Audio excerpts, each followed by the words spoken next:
Na Slovensku je najtradičnejším zvykom oslavy letného slnovratu pálenie svetojánskych ohňov. Každý slnovrát sa v minulosti chápal ako začiatok novej etapy vhodný na regeneráciu síl prírody aj človeka. Obrady letného slnovratu sú sústredené na 24. jún, deň Jána Krstiteľa, keď pohanský obrad dali ľudia postupne do súvislosti s kresťanskou tradíciou.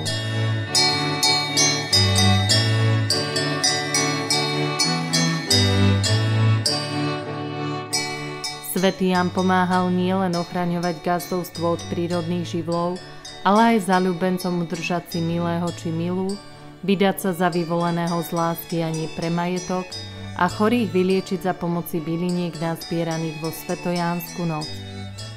S Jánom sa viaže aj množstvo pranostík. Hoci jánske ohni mali privolať dážď dôležitý pre dobrú úrodu, až tak sa mu naši predkovia netišili, pretože podľa pranostík malo pršať.